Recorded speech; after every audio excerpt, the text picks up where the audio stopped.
1945. El imperio se ha unido tras Gran Bretaña para luchar y ganar una Segunda Guerra Mundial. Pero cuando la embriagadora bruma de la victoria desaparece, los británicos quedan exhaustos. La nación destrozada por la frugalidad y las deudas.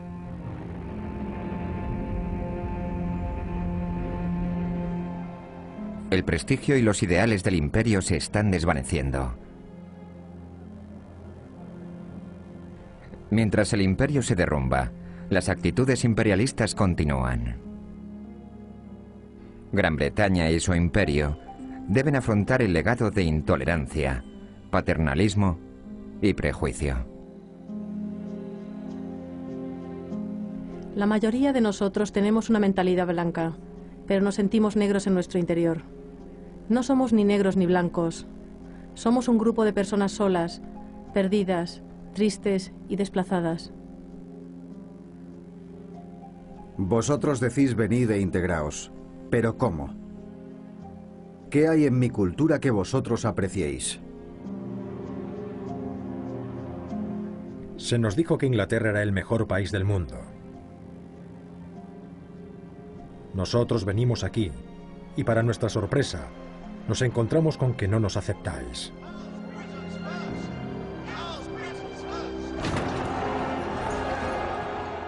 La vieja noción del imperio hoy día nos repugna. Pero las colonias son un legado que hemos heredado y de las que no nos podemos deshacer así sin más.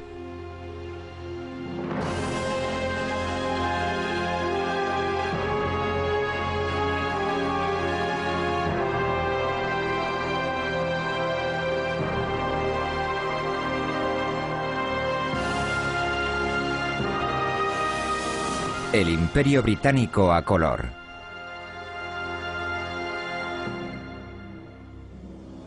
El legado.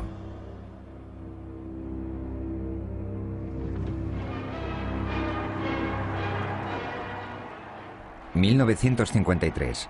la coronación de Isabel II. Her Majesty coming now under the Admiralty Arch, coming into the square, and the crowd receives them as only a British crowd in London could.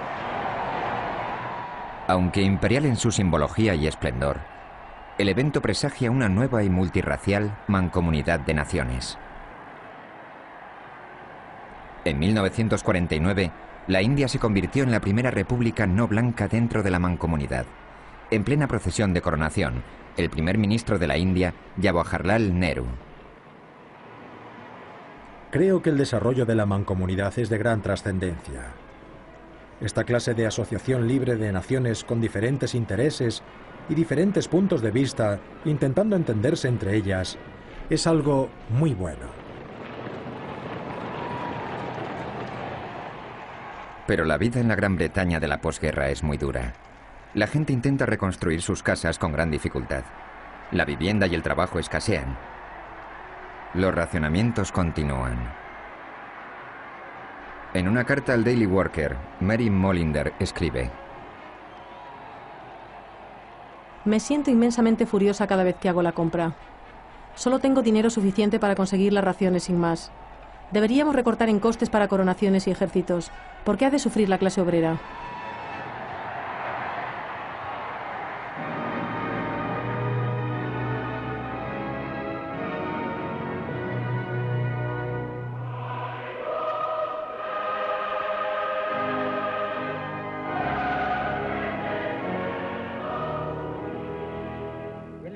¿Prometes gobernar el Reino Unido de Gran Bretaña e Irlanda, Canadá, Australia, Nueva Zelanda, Pakistán y Ceilán de acuerdo a las leyes de Dios?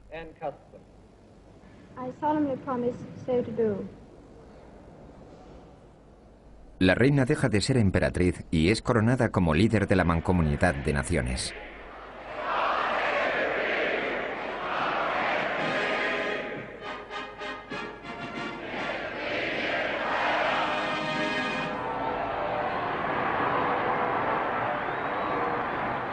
Desde todas las naciones de la Mancomunidad se envían mensajes radiofónicos a la nueva reina. I am Haji Jamil from Singapore. From Nigeria, I do congratulate you on the occasion of your coronation. In the West Indies. From Sarawak, Borneo. On behalf of the youth of India, I beg to bestow my heartiest congratulations. On behalf of the entire 7 million Africans of Tanganyika. Felicitations and good wishes of the people of Pakistan. Biff Cottrell from Hawke's Bay, New Zealand. And I come from Tristan da Cunha.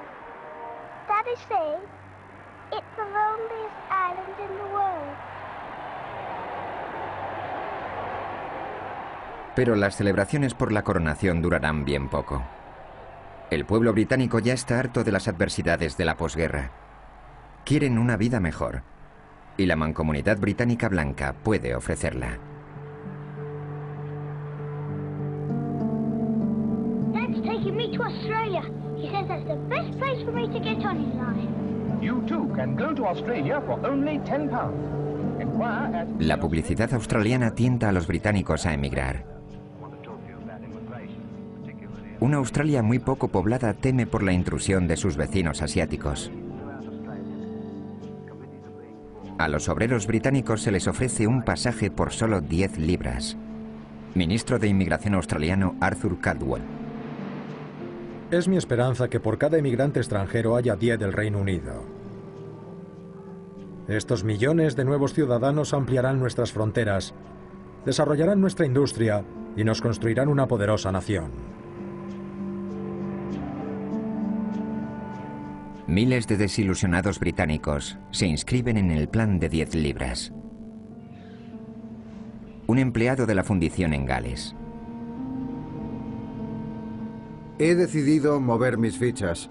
Estoy trabajando 44 horas a la semana sin extras ni bonos, por lo que mi existencia es paupérrima. Soy un hombre joven y aún valgo para 20 años más de trabajo ahí fuera. Una joven madre de Newcastle.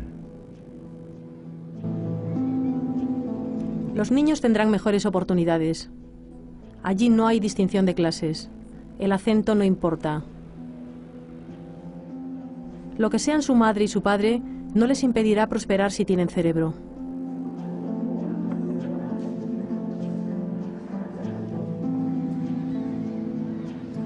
En tan solo 10 años tras la guerra, más de 500.000 británicos emigran a Australia y Nueva Zelanda. Y más de 400.000 a Canadá.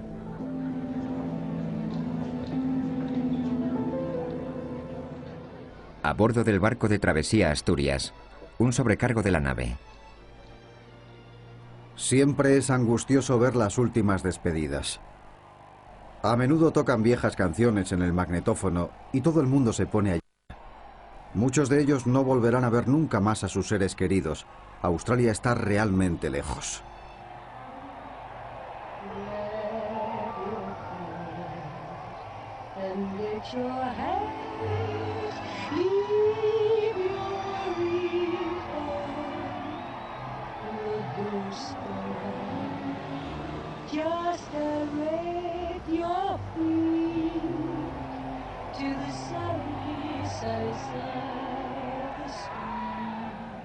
Desde Chesterfield, Albert Walker, destinado a Melbourne.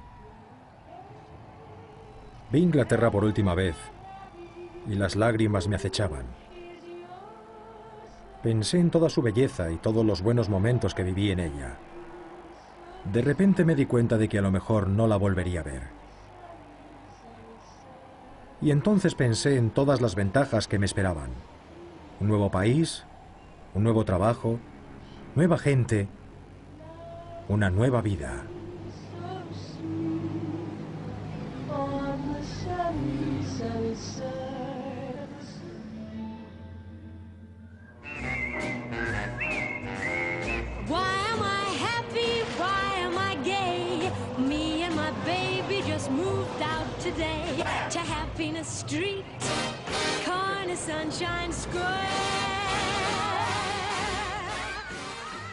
¿Cómo conseguimos una joven familia de Northumberland estar en este transatlántico de lujo, destino a un lejano continente para comenzar una nueva vida? La decisión de emigrar desde Inglaterra no es fácil. Significa dejar atrás familia y amigos y abandonar la tierra donde naciste. ¿Que si creo que he hecho bien? Pregúntame en 10 años, cuando los niños estén terminando el colegio, y te lo diré.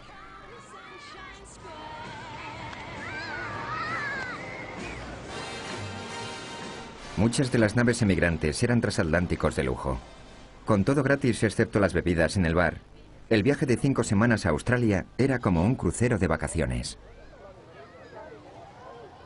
En el Ecuador, Matt Dickinson y su familia disfrutan de la tradicional ceremonia de cruzar la línea.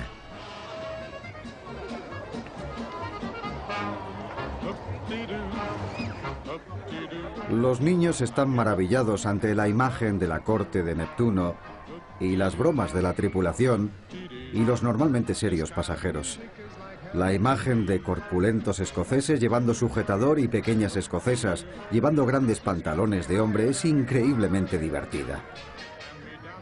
Todos los niños recibieron una buena zambullida por parte de los ayudantes de Neptuno y yo también recibí parte.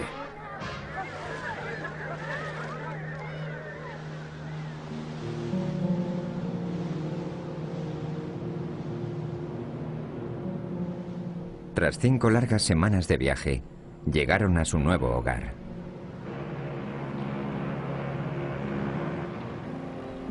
Entrando en el puerto de Sydney, Marjorie Black.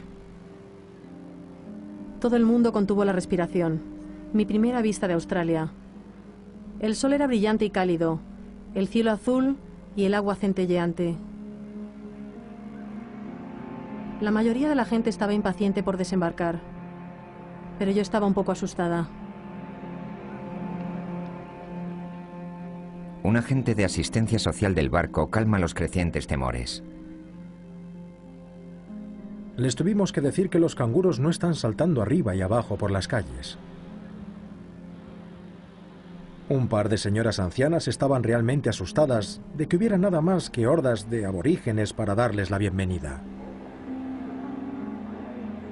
Sentí una punzada de desesperación al pensar que no podría hacerme a este extraño lugar y que el viaje había sido un error.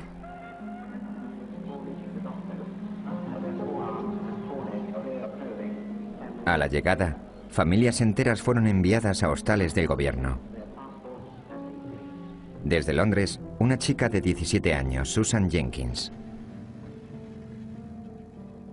Cuando nos bajamos del autobús al llegar al hostal y vi todas esas cabañas, nos sentimos como si hubiéramos llegado a una especie de campo de concentración.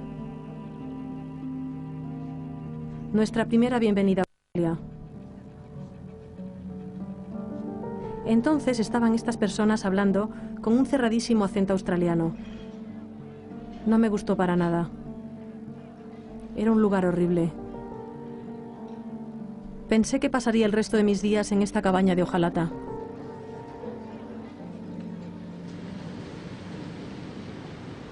Pero la mayoría de las familias emigrantes pronto encontraron casas en los suburbios y comenzaron a buscar trabajo. Los trabajos manuales eran muy abundantes. Matt Dickinson era tendero en Northumberland. En Australia, encuentra trabajo en el ferrocarril. No te puedes hacer una idea del alivio que este nuevo comienzo supone. Recibí mi primer sueldo el 24 de enero. Fueron 19 libras con 6 peniques por una semana. Mi último sueldo en Inglaterra fueron 7 libras con 6 peniques. Duncan Fisher, de 19 años, trabaja en una fundición en el oeste de Australia. Hay una cierta hostilidad hacia los ingleses. Dicen cosas como: el único inglés bueno es un maldito inglés muerto. Esa clase de cosas. Me ha llevado mucho tiempo descubrir cómo funciona la mente australiana. La palabra bastardo aquí es cariñosa. Por ejemplo, maldito inglés o maldito inglesito es un insulto, pero bastardo inglés está bien.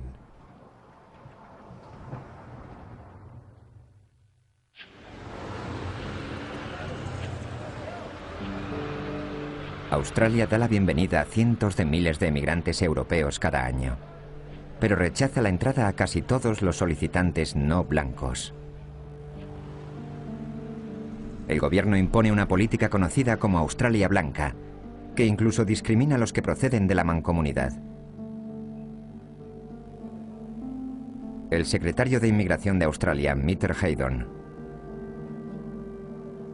Solo aquellos solicitantes que pueden ser considerados como de origen europeo tienen permitido asentarse en Australia. Los australianos temen las minorías que forman colonias étnicas en nuestras ciudades. La política de la Australia Blanca provoca una fuerte oposición desde Gran Bretaña y la Mancomunidad. En una carta al Times, Sally Sayan escribe desde Londres. Está muy mal por parte de Australia el excluir a los emigrantes de color que vienen desde países de la Mancomunidad.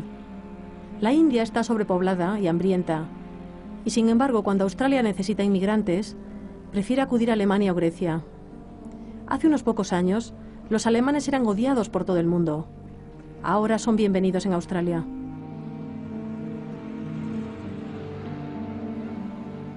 Pero no son solo los posibles inmigrantes quienes se ven afectados por la Australia Blanca.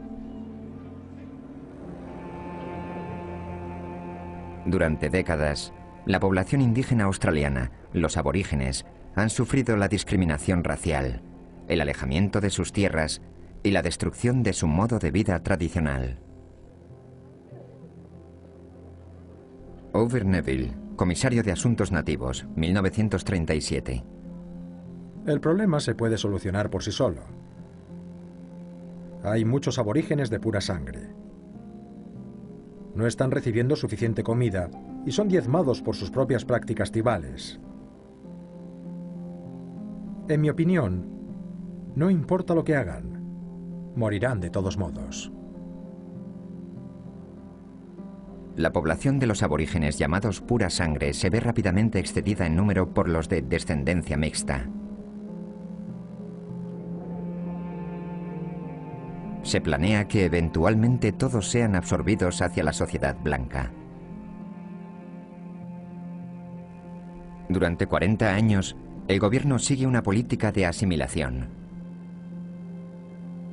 Muchos niños identificados como de descendencia mixta son alejados de sus familias y adoptados por padres blancos, o ingresados en misiones y orfanatos religiosos llevados por blancos. Tenemos el poder de quitarle a una madre su niño a cualquier edad. No tengo ningún deseo de romper familias, pero hay otros aspectos que se han de tomar en cuenta, además del sentimentalismo.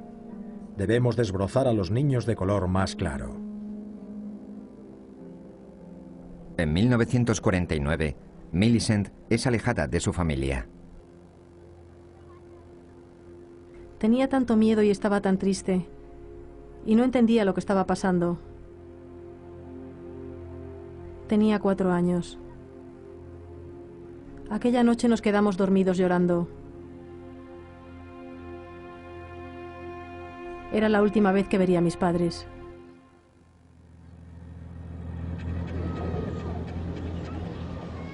En los años 60, decenas de miles de niños, tanto los identificados como pura sangre, como los de descendencia mixta, habían sido llevados a instituciones para la asimilación. Algunos fueron sometidos a tratos brutales.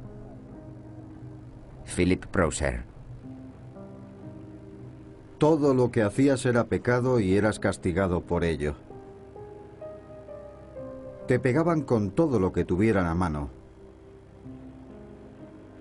Yo fui acusado de algo que no había hecho y me dieron 6 golpes en brazos y fui flagelado desde los hombros hasta las piernas. Todo lo que contribuyeron a nuestro futuro fue una cicatriz irreparable de soledad, desconfianza y odio. Temores que han estado conmigo toda mi vida.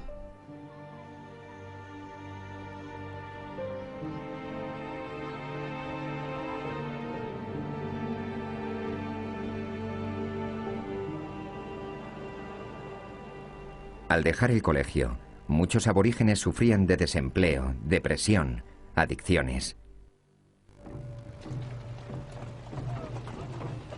Las autoridades de la asistencia social les quitaban a sus hijos por ello. 1926, desfile de los indios Stoney en las calles de Banff, en las Montañas Rocosas. La población indígena de Canadá también es víctima de la discriminación. Indio Stoney, Isaac revolcándose en el barro. Cuando les cedimos nuestra tierra, les cedimos también nuestros derechos.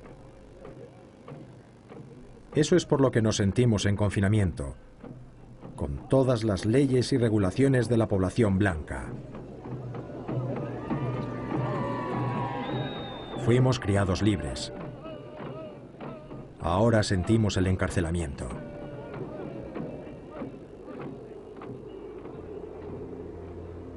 Canadá ya es independiente de Gran Bretaña. Pero al igual que Australia, hereda los prejuicios del imperio. En los años 40, gran número de canadienses blancos se desplazan hacia el norte. El gobierno canadiense anima a los esquimales nómadas, los inuit, a vivir en pequeños y fijos asentamientos. En un informe de asentamiento, Henry Larsen. Las condiciones son apabullantes.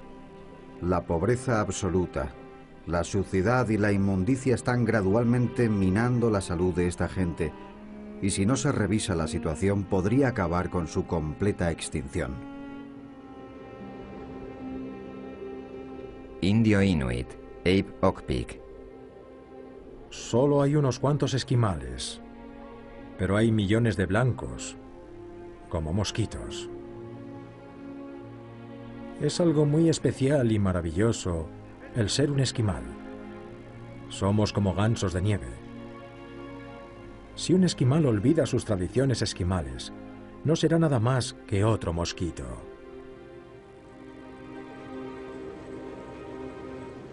Un residente blanco en la bahía de Frobisher.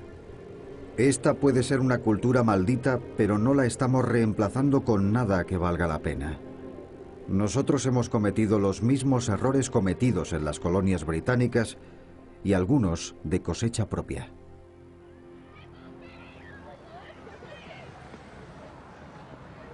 Muchos nativos por todo Canadá luchaban por sobrevivir. Un tercio dependen de las ayudas del Estado. La mortalidad infantil es el doble que la media nacional. La esperanza de vida es una de las más bajas del mundo.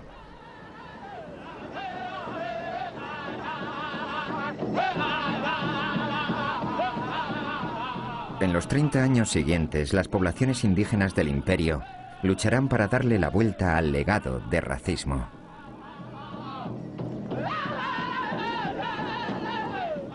El jefe Dan George, de la costa Challis.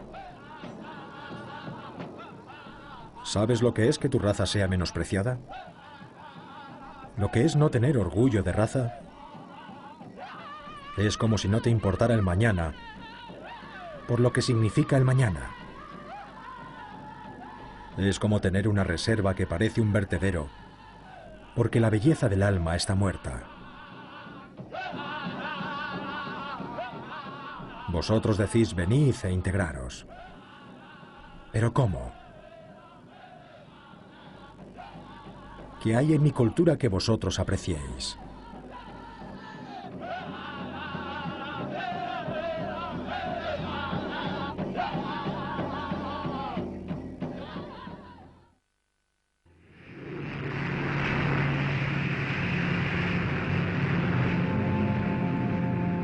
A finales de los años 50, el nacionalismo negro está debilitando el poder británico sobre las colonias africanas. En el sur de Rhodesia, el poder está en manos de los colonos blancos. Están decididos a mantener la herencia de su padre fundador, Cecil Rhodes. Un granjero blanco, Hamish Usher. Cecil Rhodes fue un hombre con una visión. Una voz interior le indicó que construyera aquí un gran país, en una tierra una vez abandonada al salvajismo. Mi bisabuelo ayudó a sacar sustento de la selva virgen.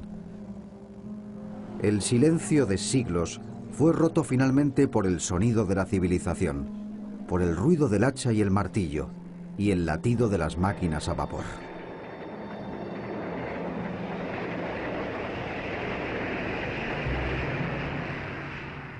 220.000 rodesianos blancos gobiernan sobre 4 millones de africanos.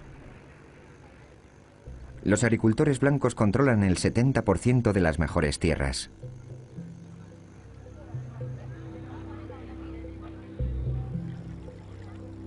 El rodesiano George Ndense. La manera en que los blancos trataban a los negros es la causa de todo el desasosiego de hoy en día. Los europeos tienen mano de obra nativa barata que explotan a expensas del desarrollo africano.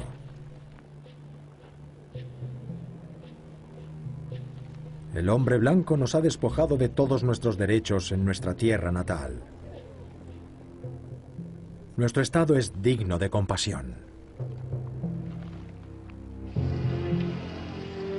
A lo largo de los años 60, una ola de nacionalismo se extiende por toda África. Pero temerosos de la influencia racista de Sudáfrica, Gran Bretaña rehúsa otorgarle a Rhodesia su independencia, hasta que el gobierno blanco de Ian Smith retroceda ante el gobierno de una mayoría negra. Los seguidores de Smith están indignados. Ciertamente debo pensar que el gobierno británico nos ha abandonado. Esto es una vergüenza.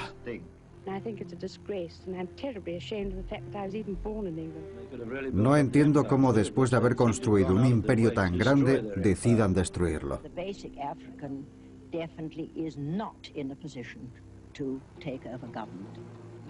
Los africanos ciertamente se han mostrado a sí mismos como capaces de nada. ¿Por qué entonces se pretende que sean capaces de gobernarse a sí mismos? En una carta al precursor rhodesiano Harry Hart, julio de 1964. No sé a qué espera el señor Smith. Inglaterra está continuamente demostrando ser muy traicionera. Si el señor Smith decide aceptar la independencia, nosotros le apoyaremos.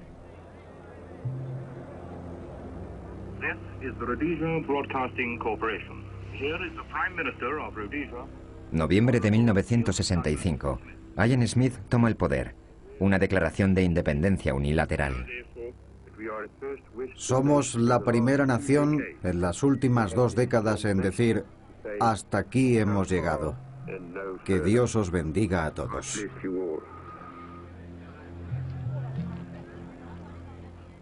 Rhodesia se embarca en un camino al estilo sudafricano de segregación racial.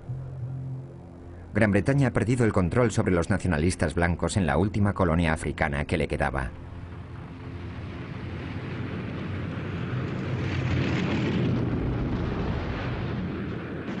En los 15 años siguientes, Rhodesia se ve envuelta en una violenta guerra civil.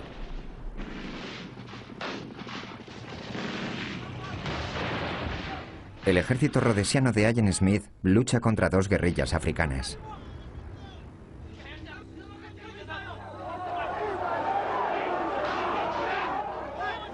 ...1972...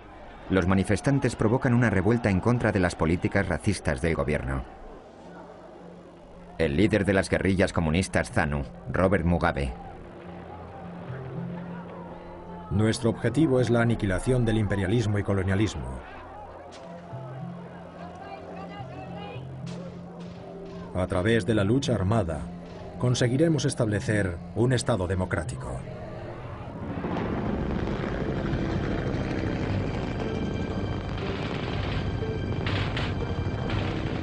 Mientras la batalla enfurece en la campiña, los civiles africanos se ven atrapados en el medio.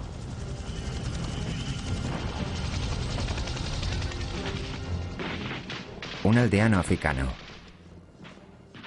Si informamos sobre los terroristas, vendrán y nos matarán.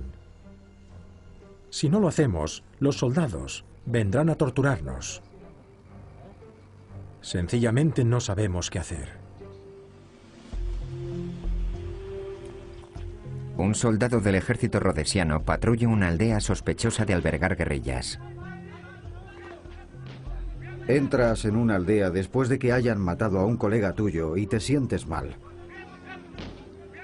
Y dicen que nunca han visto ni escuchado nada de terroristas. Y entonces les pegas una paliza de muerte. Llevaremos a este hombre para interrogarlo porque no colabora. Adelante. Terribles atrocidades son cometidas por ambos bandos.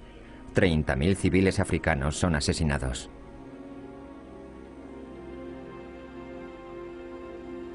Los rodesianos blancos también son víctimas. 48.000 deciden marcharse. Muchos se mudan a Sudáfrica. Abril de 1980. La guerra en Rodesia ha terminado. El partido ZANU de Robert Mugabe ha ganado las 3 primeras elecciones del país. El imperio británico en África ha desaparecido. Como líder de la nueva Zimbabue independiente, Mugabe tiende una mano amistosa a los cientos de miles de blancos que eligen quedarse. La opresión y el racismo nunca más tendrán un lugar en nuestro sistema social y político. Nunca sería una correcta justificación el decir que porque los blancos nos oprimieron ayer, cuando tenían el poder, los negros los oprimiremos hoy. Larga vida a nuestra independencia.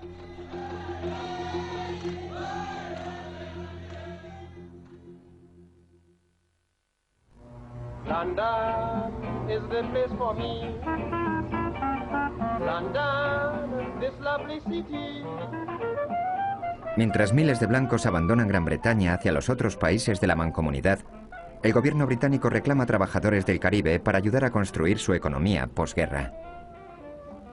Para 1962, más de 250.000 indios occidentales llegaron a Gran Bretaña, tentados por la promesa de trabajo y una vida mejor. Una poetisa jamaicana, Louise Bennett. Qué noticia más jubilosa, señorita Matty.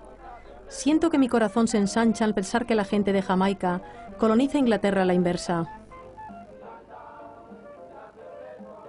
Todos salen de Jamaica a bandadas. Todos con un plan de futuro que incluye encontrar trabajo y asentarse en la madre patria.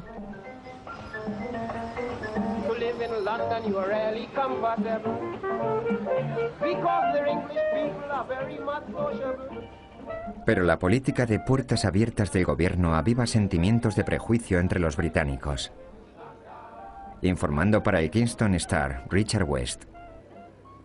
En la estación de Waterloo, un sábado por la tarde, un policía observaba a los cientos de indios occidentales que acababan de bajar del tren que provenía de los muelles.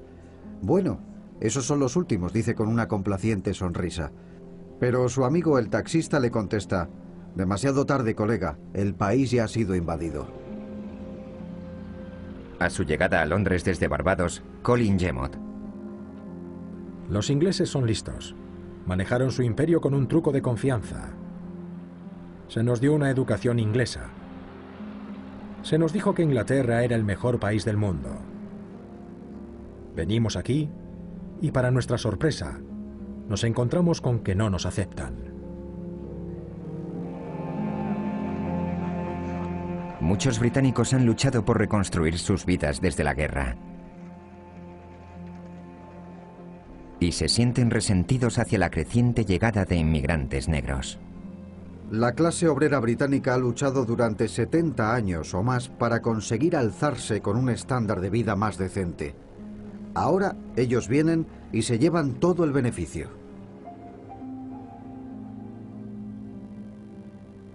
Una casera en Salford. No recibo a negros. Lo siento por los oscuros, de verdad. Pero sé lo que dirían los vecinos. Mira a la señora tal y tal, que bajo ha caído en el mundo. A la mayoría de los inmigrantes se les ofrecieron trabajos de sirvientes, sin importar su educación o habilidades. Quieren que trabajemos, pero no en cualquier sitio. Mira a todos los indios occidentales en el transporte público de Londres. Cuando miro alrededor en la ciudad de Londres, no veo a ningún hombre de color con una educación trabajando en bancos o como policías. No puedes conseguir un buen trabajo. la clase de trabajo para la que estás preparado, tienes que coger lo que te echen, lo que otros no quieren. Los activistas de las Indias Occidentales hacen campaña contra el creciente racismo. Desde Trinidad, Claudia Jones. Si todas las personas de color fueran arrojadas al mar, no solucionaría los problemas de vivienda ni aportaría más trabajo. Una de las razones tras los prejuicios raciales es que Gran Bretaña es aún un país imperial. Pero la gente de color ahora está exigiendo su libertad y esperan ser tratados como iguales. Pero en 1962, el gobierno conservador aprueba el Acta de los Inmigrantes de la Mancomunidad, restringiendo la entrada a Gran Bretaña desde dentro de lo que era el imperio. Los indios occidentales lo llaman el Acta del Veto de color. Muchos británicos blancos están horrorizados. ¿De verdad es esta la mejor manera de integrar a la gente? ¿Cómo se sienten ya los inmigrantes que están aquí cuando se les dice, sí, os podéis quedar, pero no queremos a nadie más de vuestra clase? Estas políticas nos llevarán directamente al desastre social que están intentando evitar. El miedo, eso es lo que nos está matando, el miedo y la ignorancia. Pero la hostilidad racial hacia los británicos negros sigue creciendo. Todos sois unos memos inteligentes. Por el color de mi piel, ¿qué puedes hacer contra ello? En 1968, la entrada de miles de asiáticos a Gran Bretaña, muchos expulsados de la antigua colonia de Kenia, impulsa al gobierno laborista a aprobar una nueva acta de inmigración de la Mancomunidad. Para algunos, no obstante, los controles no son suficientes. En un discurso en Birmingham, el miembro del Parlamento conservador, Enoch Powell. En 15 o 20 años, habrá en este país unos 3,5 millones de inmigrantes de la Mancomunidad. Zonas enteras serán ocupadas por la población inmigrante. Es como observar una nación atareada con construir su hoguera funeraria. Tengo una corazonada. Como dijo el clásico latino, parece que veo el río Tíber lleno de espuma de sangre. Powell fue expulsado del gabinete de sombra el día después de su discurso de los ríos de sangre. Pero un sondeo nacional demuestra que el 74% de la población está de acuerdo con él. En el gabinete inglés se ha tendido una sombra de mentira. Queremos una completa eliminación de la inmigración y pedimos que todos los inmigrantes sean devueltos a sus lugares de origen.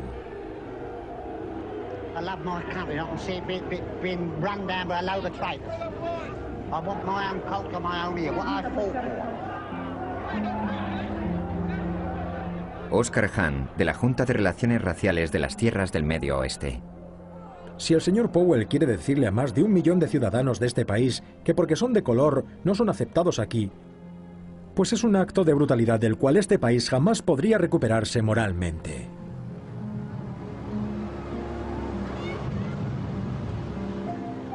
Durante los años 70, muchos emigrantes de la Mancomunidad empezaron a ser aislados cada vez más entre la sociedad británica.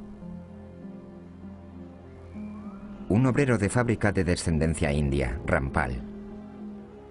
Siempre me preguntaré en mi corazón, ¿por qué los ingleses no piensan bien de la gente de color?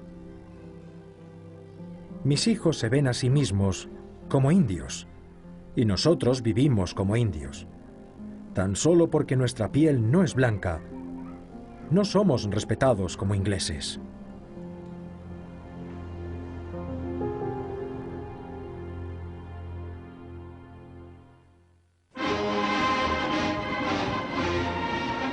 ...1997...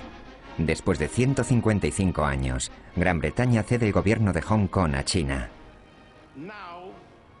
Ahora el pueblo de Hong Kong gobernará Hong Kong. Esa es la promesa.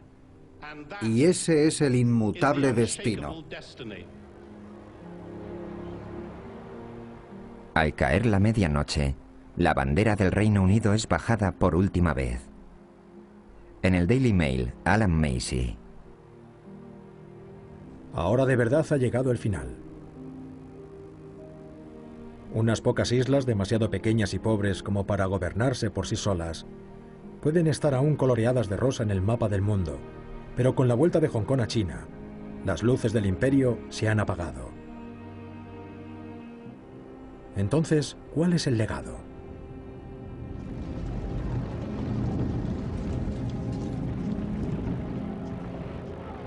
El siglo XX presenció cómo el Imperio Británico alcanzó su más grande extensión y grandeza.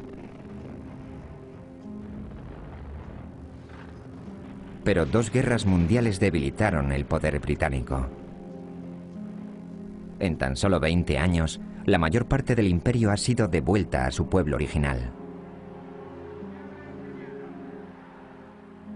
Muchos de los que sirvieron al imperio están orgullosos del legado que han heredado. La mujer de un diplomático, Joan Alexander, estuvo en África durante 10 años. Sé que la imagen popular de las antiguas colonias se intenta lavar de cualquier forma, pero no era tan malo. Verdaderamente creo que estábamos haciendo algo. Pensábamos que estábamos contribuyendo al futuro del país. La siguiente generación debería buscar a esos hombres y mujeres colonos que tienen mucha historia que contar, porque les guste o no, ellos eran fieles a la bandera e hicieron su deber.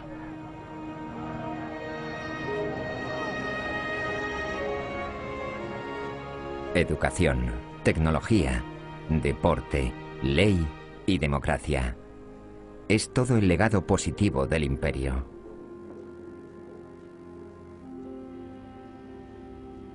Los países de la Mancomunidad que alguna vez oprimieron a los pueblos indígenas están luchando por enmendar los errores del pasado.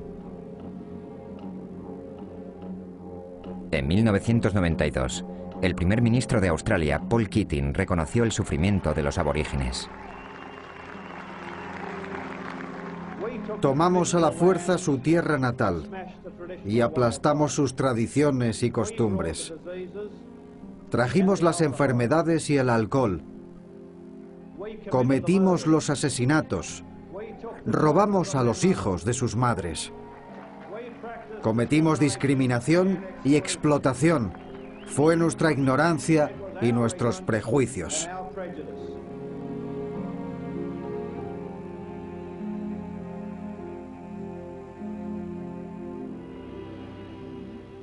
Pero el legado negativo del Imperio Británico aún causa la desgracia a muchos en las antiguas colonias. En 1947, Gran Bretaña pierde su más grande posesión, la India. Amitabh Pal. Como acto final antes de renunciar al control colonial, los británicos decidieron dividir la India. El resultado fue una catástrofe humana. La India independiente y Pakistán tienen que manejarse con este legado de partición.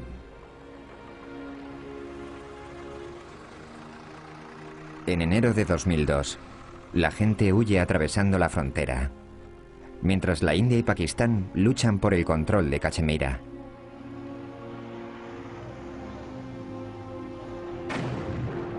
Periodista británico Peter Preston. Nueva Delhi e Islamabad están atrapados en un viaje en el tiempo a medio siglo atrás. Lo único que hay de nuevo son las cabezas nucleares que tienen en sus arsenales. Cachemira es la crisis más castigadoramente fútil del mundo. Después de 50 años, el caos que los británicos dejamos atrás vuelve para atormentarnos a todos.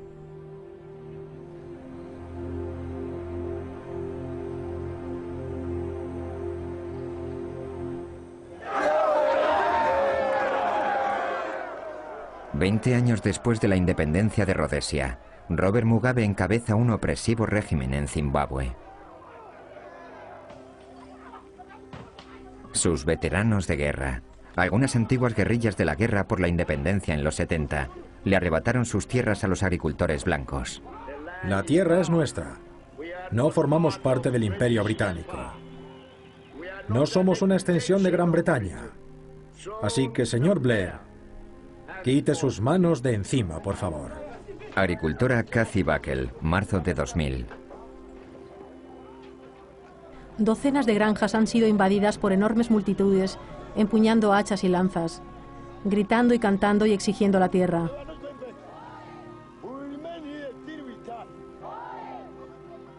Mi primera reacción fue huir, evacuar la granja. Pero ¿cómo tomas la decisión de abandonar tu vida, tu hogar, todo por lo que has trabajado, todas las personas que dependen de ti? Para el año 2002, el 95% de las granjas blancas habían sido tomadas por las fuerzas de Mugabe.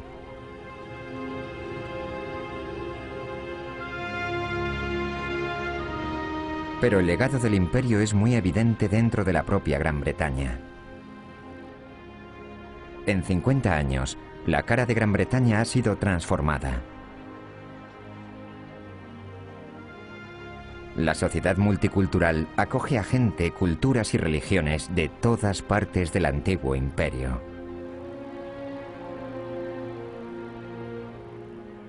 Pero a veces, esa diversidad genera tensión racial.